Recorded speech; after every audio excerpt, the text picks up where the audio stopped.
The rest of the story.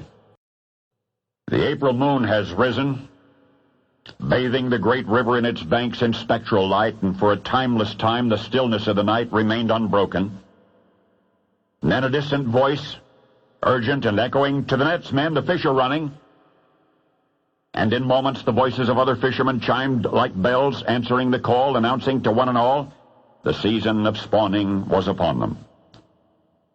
This fishery I'm describing, boasting 10 miles of shoreline, was soon alive with nets and boats and eager harvesters arranging them. Seine nets they were called, many of them 500 feet long, some stretching from boat to boat and others from boat to shore, arresting the silvery tide of herring and shad, hauling them in and dropping again. And the master fisherman, the owner of this, the most lucrative fishery on the Strand, was a man named George.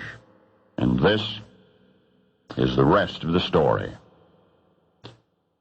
For a month or so each spring, the river brimmed with bass and carp and perch and sturgeon and shad and herring and more. There was no time to waste during this high season when it seemed there were more fish than there was water. And so through those few weeks, George's men fished day and night, taking in more than 1 million herring alone.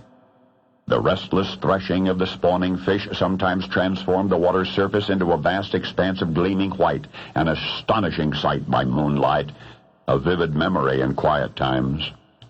George's fishery.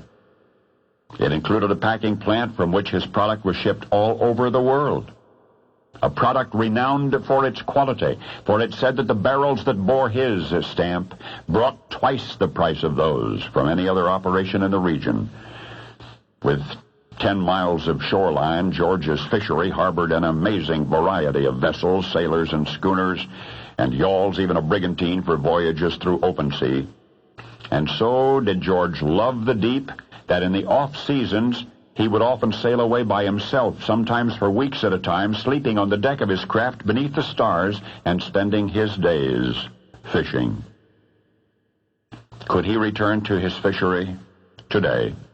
He would find it much as he had left it, well tended and ship-shape, and yet should he cast a line from the river bank, the hook would return to him undisturbed.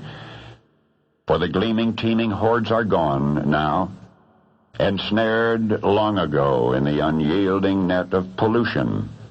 So the fishing business in these parts is no more.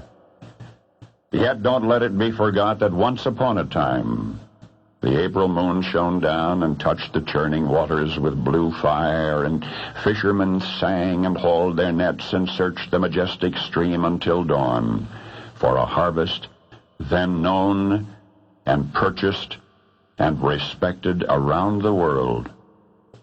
A harvest that bore the insignia of one of the largest fisheries in the country. And that largest fishery, that shining place on the Potomac River, was called Mount Vernon. And the owner, the proprietor, the